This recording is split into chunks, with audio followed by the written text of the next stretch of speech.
ঈদ উল ফিতরের অনেক অনেক শুভেচ্ছা জানিয়ে আজকের ভিডিওটা শুরু করছি। সবাইকে ঈদ মোবারক। আসসালামু আলাইকুম। মেঘলাস ওয়ার্ল্ডে সবাইকে স্বাগতম করছি। আমি মেঘ, ঢাকা থেকে বলছি।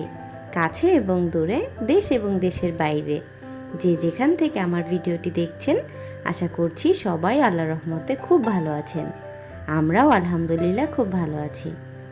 তো এই যে প্রতিদিনের মতো কিন্তু আজকেও আরেকটি নতুন ভিডিও নিয়ে চলে আসলাম।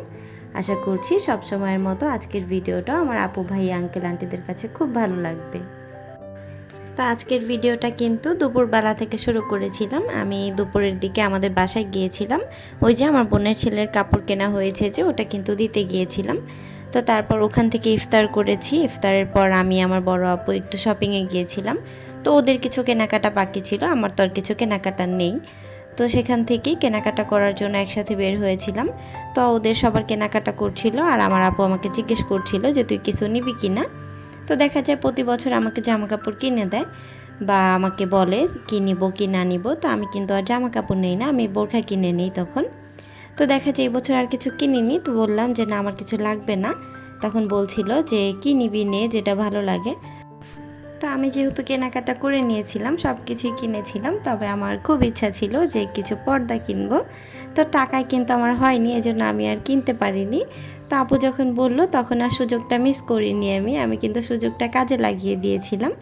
তারপর আমি বললাম যে আমাকে তাহলে 2টা পর্দা নিয়ে দাও। তো আমাকে 2টা পর্দা নিয়ে দিয়েছিল। পর্দাগুলো কিন্তু আমি পছন্দ করে নিয়েছিলাম, মাশাআল্লাহ খুব সুন্দর হয়েছে। তো তারপর কিন্তু আমরা মামে বাসায় চলে এসেছি আর ওই দিক দিয়ে আপুও চলে গিয়েছে। তো বাসায় আসার পর কিন্তু আমরা মেহেদি দিতে বসে পড়েছি। তো মেহেদিটা কেনার পর পাগল হয়ে গেছে, আমি দিয়ে দাও দিয়ে দাও। তো এই যে হযবরল করে দিচ্ছিলাম। তো বাচ্চা কাচ্চাকে কিন্তু মেহেদি পরানো এতটাও সহজ বিষয় না। যারা করেন তারাই কিন্তু বলতে পারেন এটা কতটা ধৈর্যের আর কষ্টের কাজ। তো যাই হোক, অবশেষে কিন্তু 2 হাতেই একটু করে দিয়ে দিতে পেরেছিলাম। ভিডিওটার এই পর্যায়ে আমার যেই সকল আপু ভাইয়া আঙ্কেল আন্টিরা আছেন, যদি একটা লাইক করতে ভুলে যান, আপনারা প্লিজ একটা লাইক করে নেবেন। আপনার একটা ছোট্ট লাইকই পারে আপনার মতো আর অনেকের কাছে আমার ভিডিওটা পৌঁছে দিতে। আর আপনি যদি আজকে আমার চ্যানেলে নতুন হয়ে থাকেন, আপনি চাইলে আমার চ্যানেলটাকে সাবস্ক্রাইব করে নিতে পারেন আর পাশে থাকা বেল আইকনটা প্রেস করে দিতে পারেন। এতে করে আমি যখনই ভিডিও ছাড়বো আপনার কাছে নোটিফিকেশান পৌঁছে যাবে। আর আপনি যদি চান আপনার সময় এবং সুযোগ মতো ভিডিওটা দেখে নিতে পারবেন। গতকাল আপনারা যে ভিডিওটা দেখেছিলেন সেটা আর এটা কিন্তু একই সাথে করা ভিডিও ছিল, আমার আপুরা তো বুঝে ফেলেছেন। তো কাল যদি ভিডিওটা আমি আপলোড করতাম অনেক বেশি বড় হয়ে যেত, এই জন্য কিন্তু আমি ভিডিওটা 2 ভাগে দিয়ে দিলাম। ফোনের ভিডিওটা আমি আলাদা করে করছি। তো এই যে ফোন কেনার জন্য কিন্তু অনেকগুলো দোকানে ঘোরাঘুরি করে দেখেছিলাম। তো কোনো দোকানের ফোনগুলো কিন্তু আমার ভালো লাগেনি, মানে আমার বাজেটের মধ্যে হয়নি। আর আমারও পছন্দের একটা ব্যাপার আছে, যেহেতু ফোনটা আমার সাথে সব সময় থাকবে। তো আমি কিন্তু অনেক জায়গায় ঘোরাঘুরি করেছি, দেন আবার সেই আগের দোকানে এসেছি। এখানে কিন্তু সিয়ার পাপা আগেই কথা বলে গিয়েছিল। তো তারপর আমাকে দেখানোর জন্য কিছু দোকানে নিয়ে দেখালো, তো আমার কিন্তু ভালো লাগেনি। তো এই যে জীবনে প্রথমবার কোনো ফোন আনবক্সিং করছিলাম, সেটা আবার একটু ভিডিও করে নিচ্ছিলাম। তো ভাইয়াটা অনেক বেশি ভালো ছিল, এই জন্য ওনারাও সাপোর্ট করেছে। তারপর সিয়ার পাপা কিন্তু ভিডিও করে নিচ্ছিল আর আমি আমার মতো করে ফোনটা আনবক্সিং করছি। আসলেই কিন্তু আমি জীবনে প্রথমবার কোনো ফোন আনবক্সিং করছি। আর এটা কিন্তু আমার ফার্স্ট ফোন ছিল। আর যতগুলো ফোন ইউজ করেছি প্রত্যেকটা ফোন সিয়ার পাপার ইউজ করা ছিল। তো সে একটা নতুন কিনে তারপর সেটা আমাকে দিয়ে দেয় আগেরটা। তো এবার কিন্তু একদম ব্র্যান্ড নিউ ফোন নিয়েছি, কারো ইউজ করা ফোন না, নিজের হাতে আনবক্সিং করছিলাম, নিজের হাতে সব কিছু করছিলাম, বেশ ভালো লাগছিল। হোক না কেন ভাই 2 টাকার ফোন, কিন্তু আমার কাছে কিন্তু এটা অনেক বেশি দামি ছিল, কারণ আমার হাজব্যান্ড আমাকে গিফট করেছিল এটা। ওই যে বলেছিলাম আমার 1K সাবস্ক্রাইবার হয়ে গিয়েছে, তো সেই উপলক্ষে বলতে পারেন, আবার আগেও বলেছিলাম।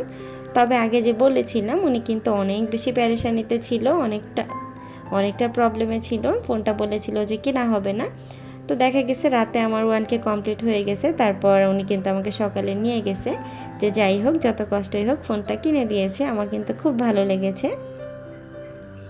তো এই যে অনেক বেশি পটর পটর করতে করতে কিন্তু জীবনের প্রথমবার একটা ফোন অন করলাম, মানে নিউ ফোন অন করলাম। তো আমার কিন্তু অনেক ভালো লাগতেছিল।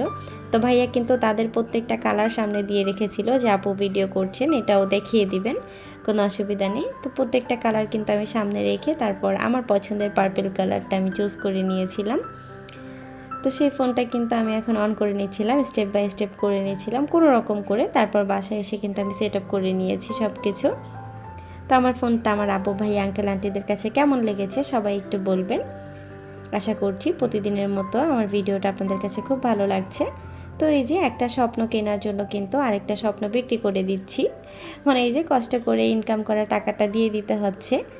তো তারপরে এই যে ভাইয়া কিন্তু গিফট হিসাবে আমাকে এই কলমটা দিয়েছিল। কলমটা কিন্তু অনেক বেশি কাজের, সব কিছু করা যাচ্ছিল, ফোনে টাচ করা, তারপরে লেখালেখি করা, তারপরে দেখা যায় আবার স্টান ইউজ করা।